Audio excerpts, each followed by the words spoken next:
Terima kasih Anda masih bersama kami dalam Presisi Petang. Presiden Joko Widodo meminta Badan Kesejahteraan Masjid berperan dalam mengelola masjid dan musola secara profesional, moderat, dan berdaya maslahat. Hal ini disampaikan saat memberikan sambutan dalam peresmian Badan Kesejahteraan Masjid di Istana Negara hari ini. Presiden Joko Widodo membuka Rapat Kerja Nasional Badan Kesejahteraan Masjid (BKM) tahun 2023 bertempat di Istana Negara Jakarta pada Rabu 8 November 2023. BKM adalah lembaga yang dibentuk Kementerian Agama untuk meningkatkan peran dan fungsi masjid sebagai tempat ibadah dan sarana pembinaan umat Islam di tanah air. Dalam kesempatan tersebut, Menteri Agama Yakut Khalil Qumas menyampaikan bahwa BKM beranggotakan penggebrak dan pemakmur masjid dengan pengurus berasal dari berbagai kalangan. Revitalisasi organisasi Badan Kesejahteraan Masjid menjadi pilihan kebijakan pemerintah melalui Kementerian Agama saat ini. Pada acara Sarasian Nasional Kemasjidan tanggal 16-18 Maret yang lalu, yang dihadiri oleh para tokoh penggerak kemasjidan di Indonesia, telah direkomendasikan salah satunya untuk menghidupkan kembali atau merevitalisasi BKM, yaitu dengan memperkuat kelembagaannya, menata regulasinya, hingga upaya-upaya pemberdayaan dan pensejahteraan masjid-masjid. Menindaklanjuti hal tersebut, kami telah melakukan sejumlah langkah. Yang pertama, mengkoordinasikan para Kakanwil Kementerian Agama untuk mulai menyusun dan membentuk BKM di tingkat provinsi hingga kelurahan. Alhamdulillah saat ini telah terbentuk 1 BKM di tingkat pusat, 34 BKM di tingkat provinsi, 421 BKM di tingkat kabupaten kota, 3.452 BKM kecamatan, dan 17.629 BKM di kelurahan atau desa, sehingga total ada 21.537 kelembagaan BKM di Indonesia. Presiden Joko Widodo mengapresiasi Menteri Agama untuk mengaktifkan kembali BKM yang sudah berdiri sejak tahun 1964. Dengan jumlah anggota yang sangat besar, lebih dari 17.600 masjid di catatan saya, yang tersebar di seluruh pelosok tanah air. Dan potensi manfaat BKM ini sangat besar bagi umat, bagi bangsa. Dan kita harapkan melalui peran BKM, kita harapkan rumah-rumah ibadah ini dapat dikelola secara profesional, moderat, dan berdaya maslahat bagi umat. Sehingga masjid dapat menjadi pusat pembinaan umat, menjadi pusat kemajuan bangsa dan masjid yang ramah bagi semuanya.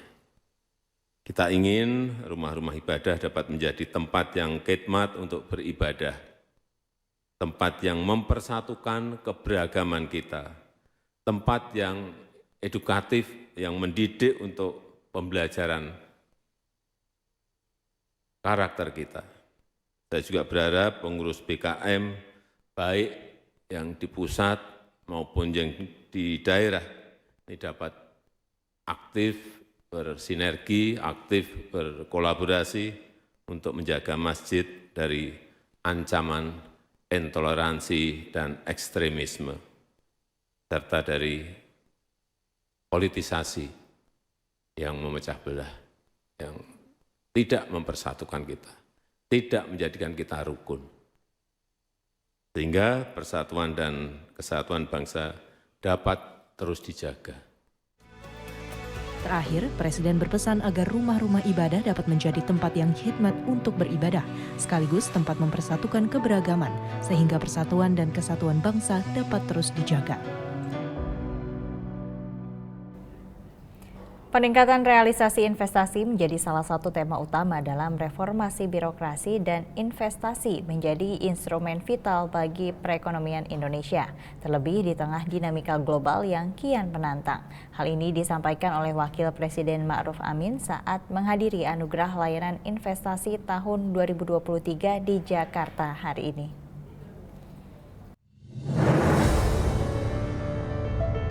Wakil Presiden Kiai Haji Ma'ruf Amin menghadiri Anugerah Layanan Investasi tahun 2023 bertempat di Hotel Shangri-La Jakarta pada Rabu 8 November 2023. Dalam kesempatan ini, Wakil Presiden menyampaikan bahwa investasi menjadi instrumen vital bagi perekonomian Indonesia, terlebih di tengah dinamika global yang kian menantang. Keberadaannya tidak hanya menopang pembangunan berkelanjutan, tetapi juga memberikan nilai tambah pada sumber daya alam yang dimiliki, meningkatkan daya saing bangsa, serta menciptakan keadilan ekonomi dan sosial bagi seluruh rakyat Indonesia. Untuk itu, diperlukan langkah-langkah strategis untuk meningkatkan realisasi investasi. Saat ini, peningkatan realisasi investasi menjadi salah satu tema utama dalam reformasi birokrasi. Untuk itu, kementerian, lembaga, dan pemerintah daerah harus semakin fokus dalam melakukan perbaikan iklim investasi yang dibarengi dengan perbaikan tata kelola dan reformasi birokrasi. Aspek utama tata kelola mencakup perencanaan dan penganggaran, proses bisnis, sumber daya manusia, teknologi informasi, serta inovasi dan pengawasan yang harus terus diperkuat. Kedua, pastikan bahwa investasi tidak hanya menguntungkan dari sisi ekonomi, namun juga maslahat bagi isu-isu sosial, kebudayaan, dan kelestarian lingkungan. Masyarakat mesti merasakan manfaat dari investasi, antara lain melalui pelibatan tenaga kerja lokal, pemberdayaan UMKM, melakukan transfer pengetahuan dan teknologi, serta harmonis dengan lingkungan dan bumi. Ketiga, mencermati besarnya nilai konsumsi produk halal dunia, maka saya minta peluang investasi pada sektor potensial ini untuk dimanfaatkan dengan sebaik-baiknya dan perlu segera ditindaklanjuti. Pada kunjungan saya ke Cina beberapa waktu yang lalu, sejumlah investor Cina telah menyatakan minat yang besar untuk menanamkan modalnya pada sektor industri halal di Indonesia. Termasuk dorongan bagi pengembangan kawasan industri halal menjadi kawasan ekonomi khusus halal yang akan melebarkan peluang investasi di sektor industri halal yang sangat potensial ini. Wakil Presiden mengapresiasi komitmen dan kontribusi para penerima Anugerah Layanan Investasi 2023 dalam mendorong perbaikan layanan investasi di Indonesia. Wakil Presiden juga berharap penghargaan yang diberikan ini akan memperkuat semangat dan komitmen bersama untuk mendorong peningkatan layanan investasi serta kemudahan berusaha guna meningkatkan aliran investasi di Indonesia. Sebelumnya, Menteri Investasi Kepala Badan Koordinasi Penanaman Modal Bahlil Lahadalia melaporkan bahwa target investasi yang diterapkan oleh Presiden tahun ini akan tercapai di bulan Desember.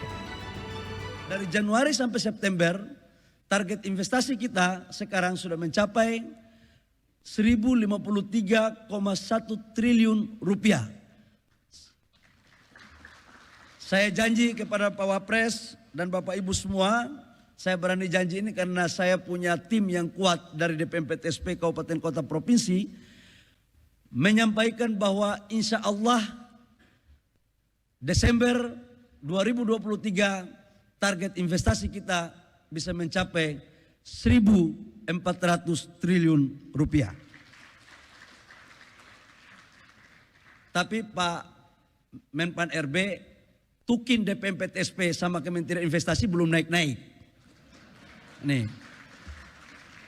Jadi tukinnya jangan dibuat lambat-lambat teman-teman ini.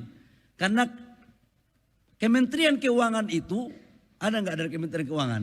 Ini biar jelas nih. Kementerian Keuangan itu Pak Wapres, dia akan mendapatkan pajak secara maksimal kalau ada pengusaha yang datang. 79% total pendapatan negara itu dari pajak. Dan pajak yang paling besar itu adalah pajak badan. Hulunya yang mengurus mereka datang investor, yang merawat, yang menjaga, itu adalah Kementerian Investasi dan DPMPTSP.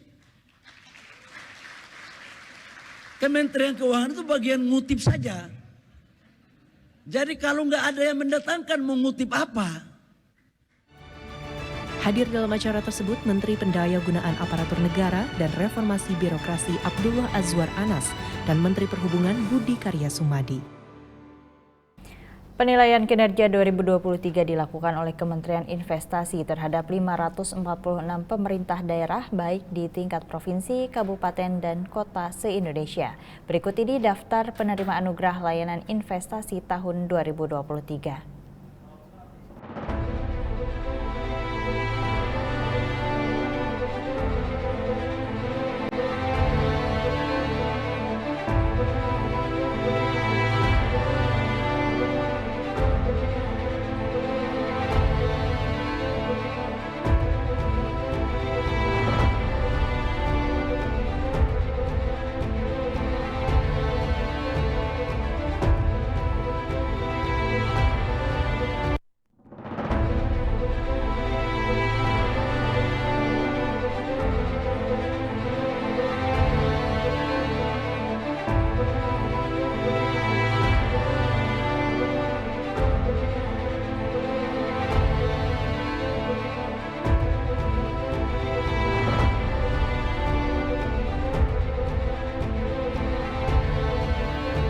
Tetaplah bersama kami, Presisi Peta akan segera kembali.